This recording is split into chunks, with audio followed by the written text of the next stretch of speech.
All right. I am back, and this is Pastor Artura Faison with Mind Your Own Business. I was on a moment ago, but I understood that people could not hear me.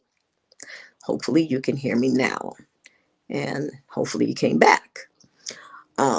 So, if you did come back, today we're going to be dealing with a couple of scriptures.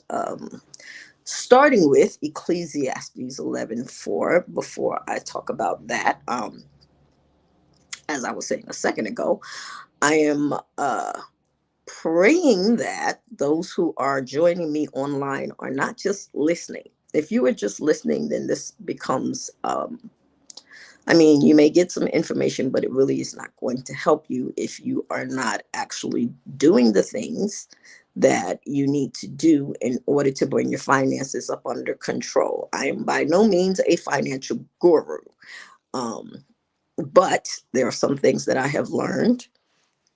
Um, that I just want to pass on to somebody else, because one of the things that I find is that we do not talk to each other. Different cultures have financial conversations. I was never taught anything about money. The only thing I was taught about money when I was a child was that I should not get into credit card debt. Um, don't spend up a bunch of money on credit cards. That was pretty much my financial, and that I should save money. That was my whole financial education. And I hear people tell me all the time that nobody ever talked to me about money. And so I want us to have money conversations. I don't want people to be afraid of money. I don't want people to be overwhelmed by money. I don't want people to be confused about what needs to be done concerning money. Because if you do not tackle money, if you do not become financially educated, mind your own business is about putting your mind, dealing with your own financial affairs, minding your own business. Your money is your business. You're in business whether you think you're in business or not. You might be in a business that's failing, but you're still in business. And how we handle our financial house, our financial business, is a test. Money is a test. Money is a test for how far God can take you. Money is a test for how much God can increase you. Money is a test for a number of things. And so we've got to have an understanding of what we're doing with our finances. What I find very often is we're so busy trying to fix the mistakes of the past that we're not preparing for the needs of our future. And I find people who step into their future very often who are not prepared for their future because they're busy trying to repair the mistakes of their past. And so we may have to repair some mistakes of our past if we've gotten into debt. And we've got our finances are just out of control. We've got to find ways to bring our finances in control. But at the same time, we got to find ways to begin to start to prepare for the future. So we're going to talk about a few scriptures, and then we're going to talk about some other things. We won't be on long. Um, Let me see if anybody is on Facebook at all. Let's see. If anybody is nope, on and this is Facebook. Never mind with that, because my husband was supposed to have to turn that. If anybody is nope, on and this is Facebook. Never mind with. My husband was supposed to have turned that down. He did not, so I'm not going to worry about that again. So if anybody is on, good morning to you. This technology stuff is very technical and annoying at times. Anyway, Ecclesiastes 11:4 says, "He that observes the wind shall not sow, he that regardeth the clouds shall not reap." I told you guys last week two things. I gave you an assignment to start two accounts, and I told you didn't have to be a big account, could be $5 in a jar, in two different jars. But to start, it is important to start. It is important to make up your mind, make a decision, and start moving in a direction. It is not necessarily important how big the start is. It is important that you get started, that you make a decision and you begin to move in that direction. If you do not make a decision and start moving in that direction, you're never going to move in a certain direction. So get moving. You have to get moving. There's a number of assignments. I'm going to run through them that you were supposed to have already done. Maybe you're just starting listening to me today. So I'm going to go through some of the things that we've already talked about.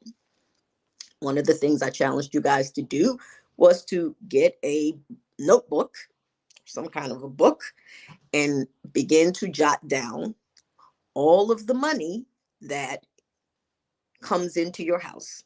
Whatever money comes into your house. If you have a, if somebody gives you an allowance of $100 a month, that's money that comes into your house.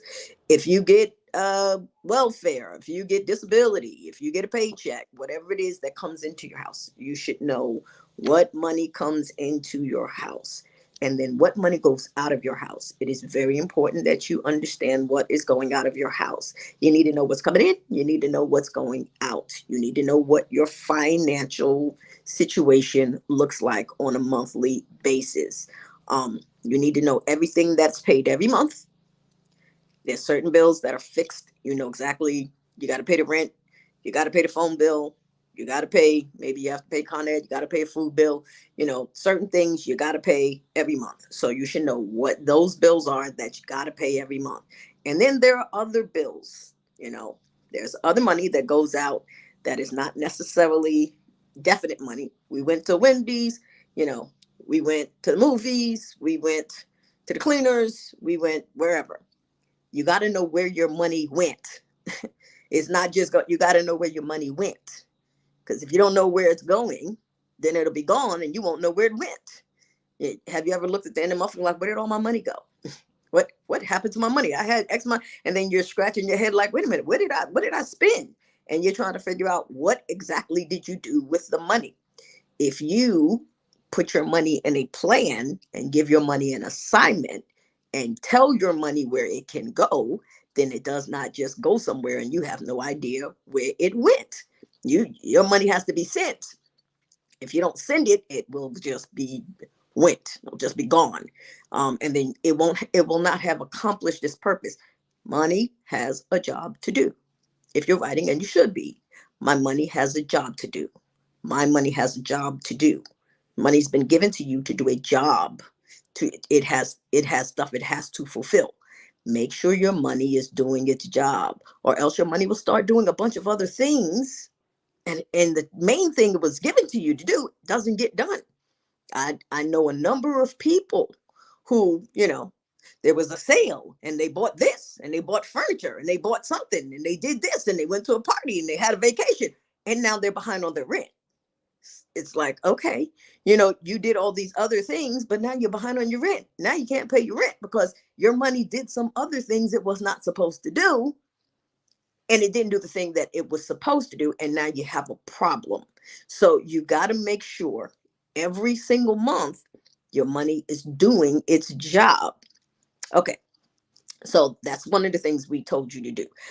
I told you guys to find out what your credit report is, because credit is very important. If you have future plans of doing anything, nowadays almost everybody looks at your credit. If you want to buy a house, if you want to get an apartment, if you want to get a job. I have a relative who's excellent in finances, but she got into a situation where they laid her off on her job, and she got into a situation. She had a house, and then she was behind on the mortgage, and she was behind on everything because she was laid off from her job and she didn't have the money. And then she found some opportunities to go to work, but she worked in finance. And because she worked in finance and she's excellent in her job, they looked at her credit score, which now looked very low because she hadn't paid a number of her bills because she didn't have any money. And good jobs that she could have gotten, she didn't get because it looked like she was financially irresponsible with money, and they're hiring her to deal with money. So money matters. People look at how you spend money. Your money says a lot about you. Your money says whether you're responsible. Your money says whether you're dependable. Your money says whether you're trustworthy. That's what your credit report is. Your credit report is a report card that says this is how this person spends money, and this is whether or not you should lend this person any money. So you want to make sure that your credit report, you know what's on it, you know what it's saying, and that you are doing what you need to do to try to begin to build. One thing about a credit report is that, like any report, no matter what your credit report is, it can be increased. If you start to fix it, you can fix it. It's not like a terminal disease. If you have a low credit score, it's not like a terminal disease. It can be fixed. It can be raised. Um, you just have to begin to work on it. But what you cannot do is hide from it. You cannot hide from problems. You cannot hide from money. You cannot hide from situations, because they will become overwhelming and they will crush you. You have to stand up and look at it and begin to take responsibility for it and begin to bring it in line, so that you begin to tackle these things. It might be little by little, but the more you begin to take control over it, the more you begin to get it up under control. You have the power to get things up under control. Nothing is out of control. Your finances may have been out of control, but if you stop being out of control, if you start getting yourself up under control, you can get your finances up under control. Believe me, finances can be brought up under control. Poverty is not a matter of what's in your bank account. I just said that a second ago. I don't know who heard me and who didn't hear me, so I'm saying it again. Poverty is not a matter of what's in your bank account. Poverty is a matter of what's between your ears. Poverty is a matter of decisions. It is decisions. It is a mindset. It is how we think. It is how we spend. It is the decisions that we make. If we look at our lives and we look at how we spend money, I guarantee you, those of us who've had financial problems can look at things that we did that helped us be into debt. Wrong decisions, irresponsibility, things we could have done differently that could have put us in a whole different place. And so we want to start making prosperous decisions. We want to start operating in prosperous ways. See, God blesses order. I said this before. All the stuff that I'm saying, I pretty much said before. God blesses order. God does not bless chaos. God brings chaos into order so he can bless order. He does not bless chaos. He fixes chaos. So when we're in chaos, we cannot ask God to bless it. God's not going to bless chaos. Chaos will beget more chaos. You got to put stuff in order so that God can have something to bless. I told you guys to do that. I told you guys to start a savings account, and I told you to start 2 savings accounts last week. The 2 savings accounts that I told you guys to start last week was, one was just a savings account for your future. The other one was a giving account. Now, I'm going to go over some scriptures. I'm going to talk about a couple of other things today, but these scriptures, if you're serious about this class, you need to write these scriptures down. You need to start learning. You need to begin to get, and I can't do this anyway, but biblically, because that's the only thing I know God guarantees that he will bless. I truly believe that the Lord is a blesser. I am not a financial person. I follow the word of the Lord, and I believe the word of the Lord will lead you into a blessed place. And if you don't believe that, then you're probably on the wrong channel. But one of the ones is Ecclesiastes 11:4. These are verses you need to memorize. Get them down in your spirit, because we want to get wealth. The Bible says, be not conformed to this world, be transformed by the renewing of your mind. We want our minds renewed. We want to think differently. We want to move differently so we have different results. If you want to have different results, you got to get different information so that God can begin to move you in different directions. So Ecclesiastes 11:4 says, he that observeth the wind shall not sow, he that regardeth the clouds shall not reap. It's saying, if you're looking at your current situation to decide how you're going to plant, how you're going to move, how you're going to, if you're going to give, if you're going to whatever, it says, he that observes the wind will not sow. You will not plant. If you're sitting there saying, oh, it's too windy to plant, and it says, he that regards the clouds shall not reap. It's, oh, it's too much. It's too cloudy to reap. It's like, if you're looking at the conditions, you're going to be limited on how you move. God says you create your own conditions. Your movements create your own conditions. Your movement creates your own conditions. That means no matter what situation you're in, start moving. Because when you start moving, you create different conditions. Move regardless of what kind of condition you are in. I don't care what condition you're in.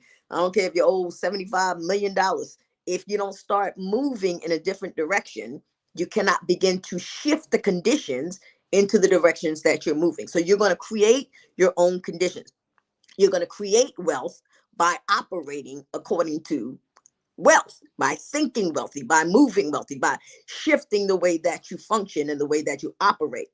It's interesting when Jesus went into the temple and he said, "The Spirit of the Lord is upon me, for the Lord hath anointed me." The first thing he said the Lord anointed him to do was preach the gospel to the poor. That's the first thing he said that the Lord anointed him to do. He was anointed to preach the gospel to the poor. Everything else was an answer. He said to give sight to the blind, right? The opening of the prison to them that are bound. If you're bound, you need the prison open.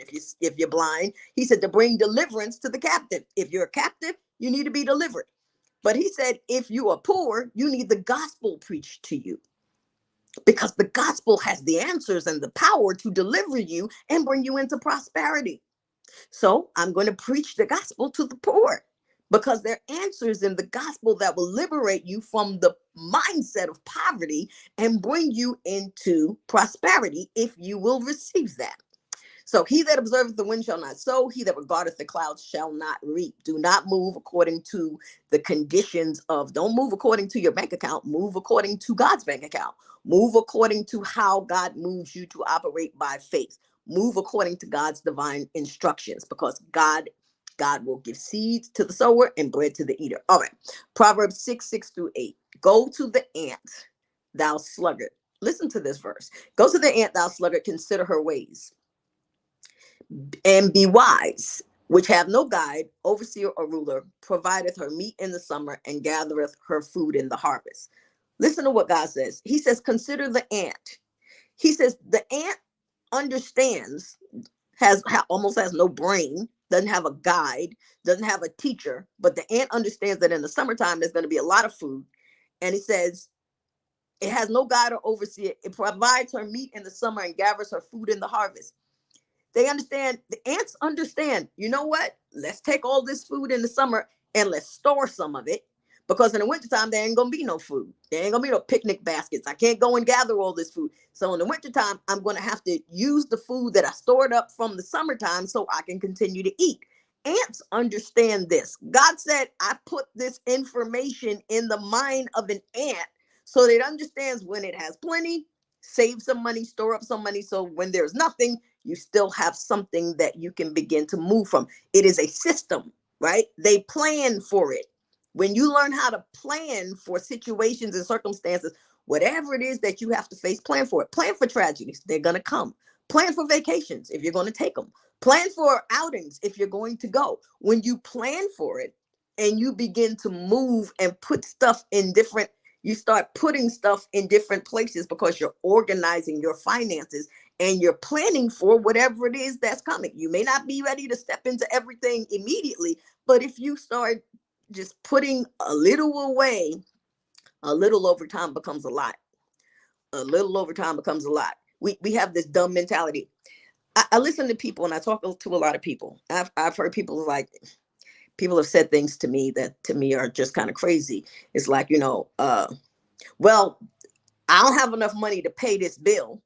Like, all I got is $75. Bill is $200. So I might as well just spend the money because I ain't got enough money. But instead of putting the $75 on the $200 bill so that the bill is now $125, you blow the $75 because it's not $200. And now you still got the $200 bill that is now increasing. We don't think.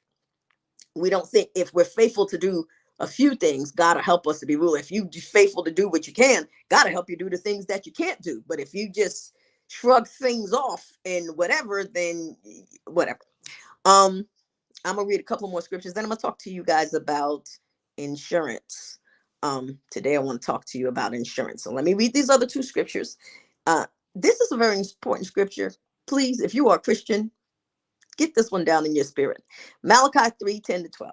Bring ye all the tithes into the storehouse. God talks about tithing and giving as part of, listen to this scripture. I want you to hear, listen, this is what your Bible says. Listen. Bring all the tithe into the storehouse, that there be meat in mine house, and prove me now herewith, saith the Lord of hosts, if I will not open up to you the windows of heaven and pour you out a blessing, that there will not be room enough to receive it. And I will rebuke the devourer for your sakes, and he shall not destroy the fruit of your ground, neither shall your vine cast her fruit before the time in the field, saith the Lord of hosts. And all nations shall call you blessed, for you will be a delightsome land, saith the Lord of hosts. So he says, if you bring your tithes into the storehouse, he said, so that you bless my house. Listen, God says, if you bless my house, he says, I'll open up the windows of heaven and pour you out a blessing. See, we have a mindset, if I give to God, then I'm going to lose what I get. And we think giving is losing. God giving is opening up an opportunity for God to bless you. That's what the Bible says. I'm just telling you what your Bible says. You can read it for yourself if you got a Bible. He says, I'll open up the windows of heaven and pour you out a blessing that there will not be room enough to receive. I'll rebuke the devourer for your sakes. He said, I will stop the enemy from devouring your money. Now, here's the thing. Here's the thing that you got to understand too. Because a lot of people tithe, and they're saying, okay, but why is the Lord not rebuking the devourer? Okay, you're tithing and God will bless your money, but that doesn't mean that you can still be irresponsible in every other area if you're tithing, and that God will just cover everything else you do. You still have to do what it is that God has called for you. Just like you can't obey him in tithing and then disobey him in paying your bills and everything else you're supposed to do and think that God is just going to cover over everything else. I've heard people tell me that, I tithe and I give, but you don't pay your rent. It's like, but you don't pay your credit cards. It's like, so this is not a magic wand to get rid of, to just say, okay, well, I'm gonna give to God and not give to anything else and just be irresponsible with everything else. No, giving to God sets a precedent on being responsible. I bless the Lord and then I handle my responsibilities, and God makes sure that I have the money that I need to do all the stuff that I need to get done. Even if I'm short, if I'm doing things according to the way God, if I'm doing the best I can with what I have, God will bless me with even beyond what I have to get the things I need to get done, and even beyond that, because I am striving to be faithful. We can't say, okay, this is, again, none of this is magic. This is a principle. If you operate according to the principle, part of the principle is bless the Lord, seek him first, but that doesn't mean forget about everything else. You seek God first, and then you do the other things that God called for you to do, and then God will bless all the things that he's called for you to do so that he can do more. So that's one thing. And the Bible also said, I didn't put this in Malachi chapter 3, that if you don't tithe and you don't do what God calls you to do, that there's a curse on your money. He literally says that your money will be cursed and heaven will be shut up, and you'll receive no rain, like the heaven will be shut up to you. So I didn't put that part in the verse. You can read the whole chapter. It's a very interesting chapter. You should read it. It talks about how you deal with money. Luke 6:38 says, this is the Bible. See, sometimes we like to pick and choose parts of the Bible that God talks more about money than God talks about heaven, and then God talks about hell. God talks more about money than he talks about heaven and hell. God talks more about money than he talks about heaven, and then talks about hell.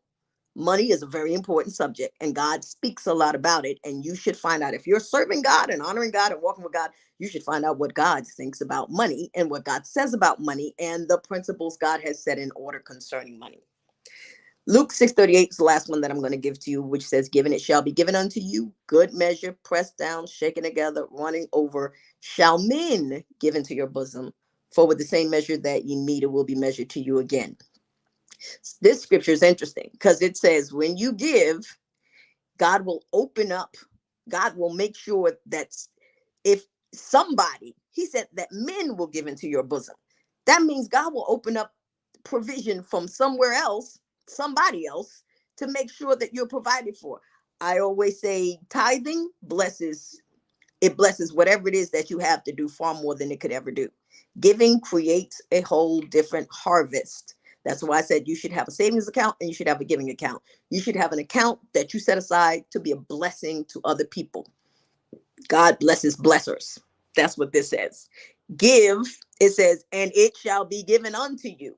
Good measure, pressed down, shaken together, running over, shall men pour into your bosom. For with the same measure that you meet, the same kind of way that you give, it shall be measured or given back to you. So God says, I determine how I bless you by the way you are a blessing to other people. If you're sitting there just saying, God, I need, I want, and your life is all about what you receive, it kind of limits how God blesses you, because your whole system is selfish. God said, if you think about being a blessing, then I bless blessers. I'll give you something to give if you're giving to other people. So that's just, and again, I said this before and I have to say this again. That does not just say give all your money to everybody. You have to do things you have to be led by the Spirit of the Lord in everything that you do. Be led by the Spirit of the Lord in everything that you do. You can give to somebody and it could be to their detriment. Um, Sometimes what we give to people doesn't help them, because when somebody's on a course of self-destruction, when they're operating in a sense where they're just being irresponsible and irrational, and they're going to take your money and get high, they're going to take their money and get high, they're going to go and spend on irresponsibly, and what, you're not blessing them, you're not helping them, you're not helping you. And so in those kind of instances, you have to learn how to say no, because you're just taking your money and throwing it into a system that's not. And a lot of times we'll have children and family members and different people who want us to be responsible when they're being irresponsible. So I have said to many people, because I see this happen all the time, we have children, we love them, we want to help them, we want to whatever. You got to make sure your help is helping.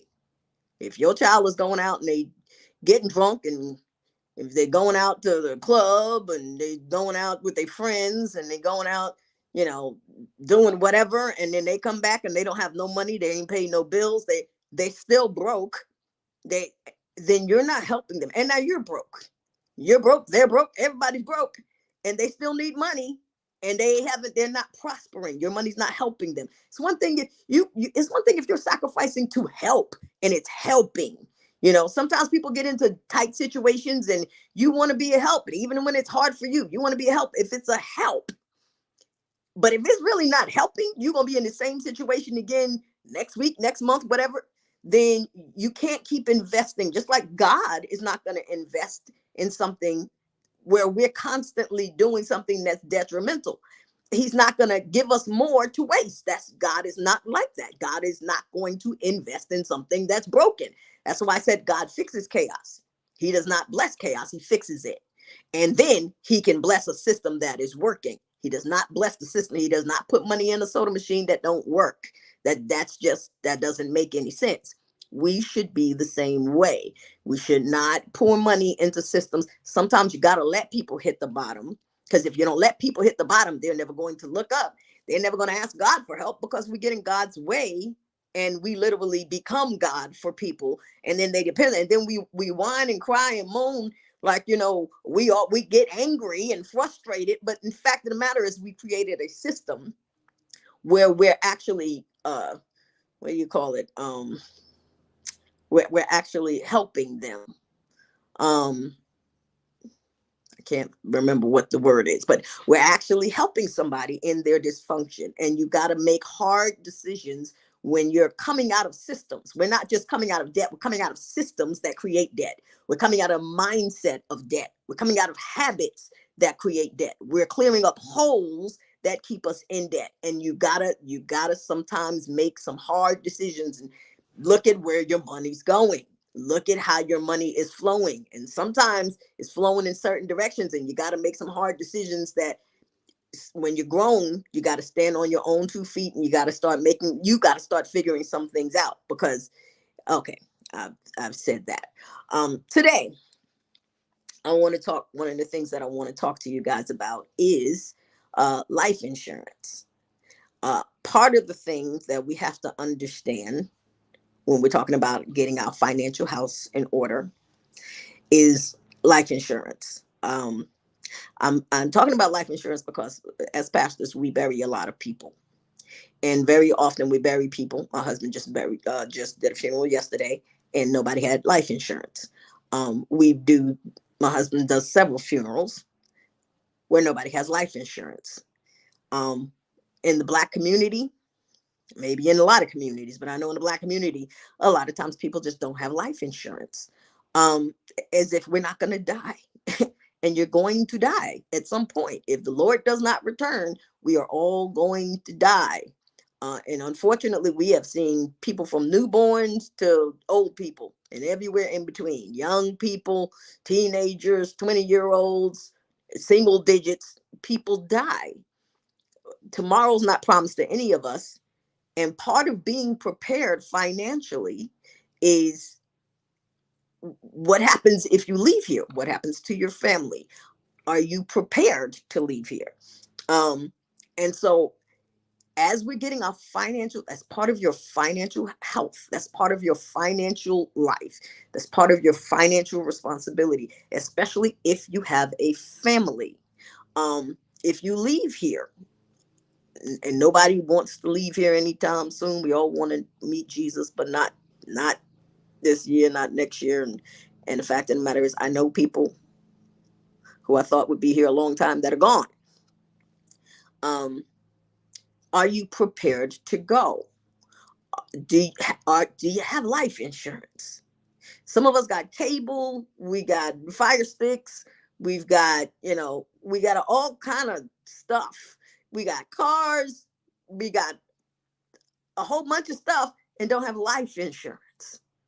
So, one of your challenges today is going to be get life insurance. Do you have life insurance? I want to talk to you about different kind of life insurance. Now, there's term life insurance, and some of y'all know this, and that's great. If you know this and you got this, that's fine.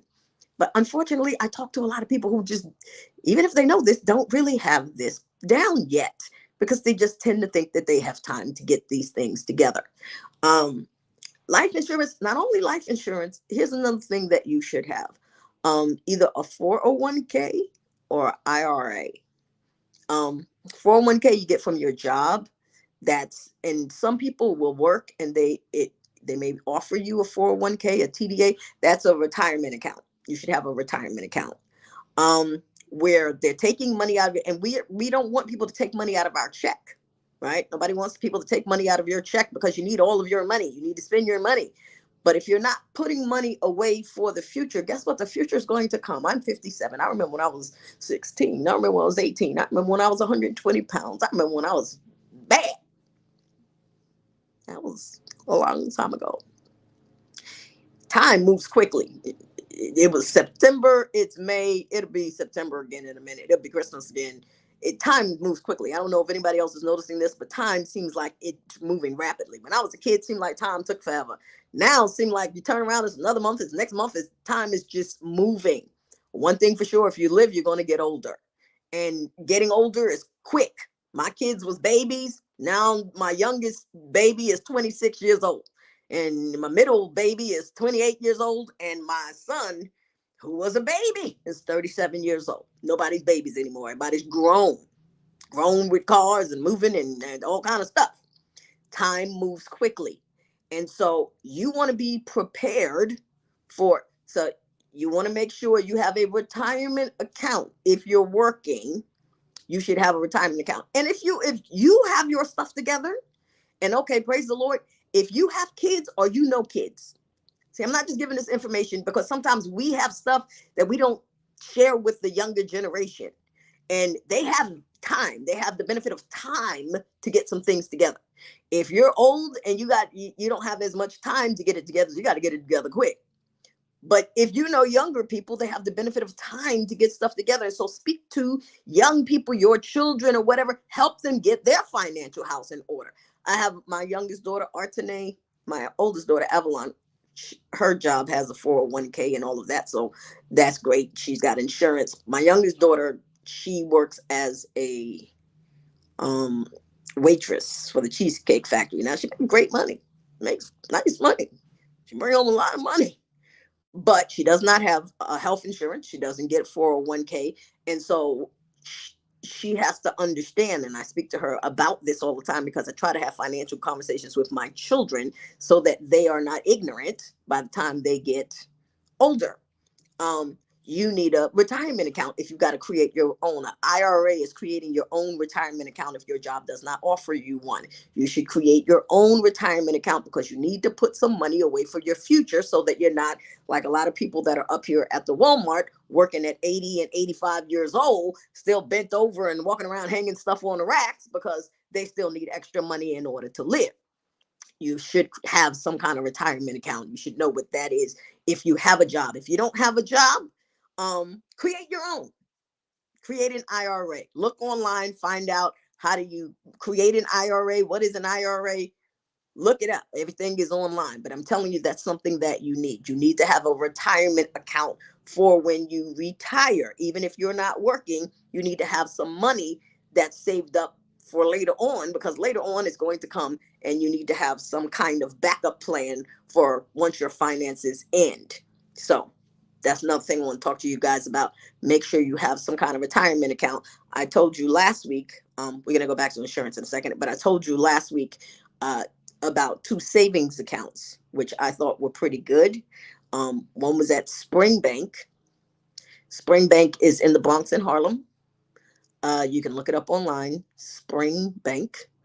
Um, and they offer a savings account of 4.25% interest, which is a pretty decent interest rate for a savings account. Which a lot of times when you find people who have that kind of interest rate, they will ask you to put down 5,000, 10,000, $25,000. You For Spring Bank, you can put down $100, and I would suggest you go to the bank, even though you can do it online. It's a more stringent process. I like Spring Bank because you get to know the people in the bank. It's only two banks, that's Spring Bank. And wherever you branch at, if you go in the bank, you get to know the people in the bank, and they give you a different kind of customer service because it is more a person to person. They know who you are because it's such a small bank. So I like that. Our church has an account with Spring Bank. I have a personal account with Spring Bank. At one point, I had put money in a different account, and they called me up and was like, "Oh, you don't have your money in this account for a check that you wrote. Do you want us to transfer the money?" I like that. I like the fact I like their personal customer service. So for that matter, I like Spring Bank. Capital One, however, has a 360 account, 4.25%. You can do that online. You don't have to go meet with anybody. And if there's a problem, you can go into any Capital One bank and talk to somebody. There are other accounts, savings accounts. I'm talking about savings account. I told you guys you can start a savings account with $5, but you can do that online and get 4.25%. It's not $1,000,000, but it's some money for your money. It's allowing your money to continue to grow. With Capital One's 360 account, you can open it with any amount and there's no penalties. With Spring Bank, if it's under $100 that you have in the bank, they charge you a fee. I think it's $5 or $3 a month if you have under $100. But the Capital One account, you can have any amount into that savings account and there is no penalty for whatever, and you get interest on whatever it is you put in there. So if you put $5, make a decision and put an X amount of dollars in your account every month. I suggest $25. Most of us can find a way to live without $25. I know a lot of people's money is up to the budget, but you know what? If you go to Wendy's, if you go to someplace else, and I call it when we did our transformation challenge, I said make this your throwaway account and name it Wendy's, McDonald's, whatever. The reason I said name it that is because once you put the money in the bank, you cannot go back and get it out. And once you go to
Okay.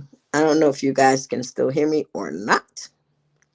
Um, but if you're still on and you can't hear me, please let me know, because I know somebody did just call me and probably is saying that they cannot hear me because my husband's earphones are on.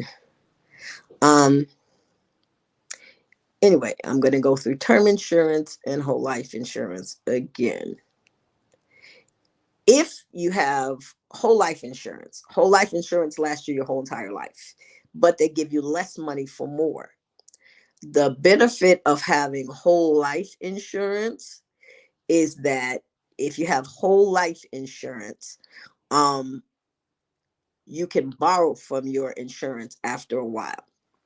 After a certain amount of time, you can borrow money from your insurance. So if you start whole life insurance at a younger age, and you can get a high amount of whole life insurance, you can use your whole life insurance as a savings account. Like right now, my children have whole life insurance. Um, After, and we're talking about long term, not short term, after they start getting older, they can borrow from their insurance to buy a car, they can borrow from their insurance to pay down on a house, and then pay back their whole life term insurance, depending upon how much insurance you have, if you have whole life insurance. um, and then they can pay that back without interest and without fees, and that's a different kind of a loan than borrowing from a bank. So if you start off early, I would say under 30, or yeah, like under 35, and you get a large whole life insurance, which you would probably have to pay, yeah, three, $400 for a large whole life insurance. It seemed like a lot of money in the beginning, but once you get older, you can have, like, you can use that money pretty much. There are certain ways where they can set up your insurance where you can pretty much strategize where you could be a millionaire at a certain point in time by the time you hit 50, 60, whatever years old. There are ways you can maneuver your whole life insurance if you're younger. And these are things that you can do once you're younger.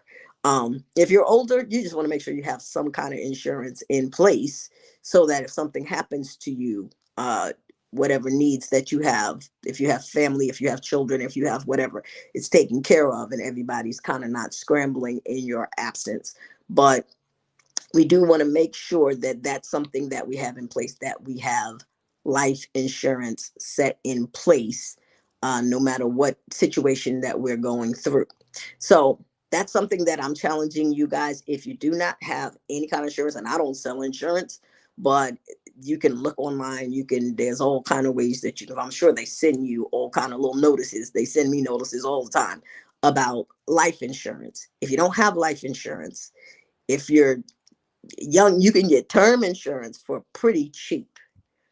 You can get whole life insurance, which if you're in your 30s, after 10, 20 years, can become part of your savings account. Um, you can get whole life insurance. It's a lot less insurance, but it's for your whole life. It doesn't end. Term insurance, by the time you're 80, it pretty much shifts off. You have to, if you're still alive, pay a lot more money for a lot less money. Whole life insurance will continue to grow. You're actually gaining interest on the money that you put in your whole life policy. There's actually a savings account that is placed within a whole life policy, but they offer you a whole lot less money and you have to pay a whole lot more money for it. So it depends upon how you strategize with your insurance, exactly what it is that you intend to do. wonderful thing about insurance is if you make one payment and you die, you're insured for the whole entire amount. So if you have a term life insurance policy and you pay $150 and you make one payment of $30, and you die, your family gets $150,000, or if whatever, vice versa with the whole life insurance. So my challenge for you today is, number one, meditate on these scriptures that I've given to you, and number two, make sure that you get some insurance if you do not have insurance.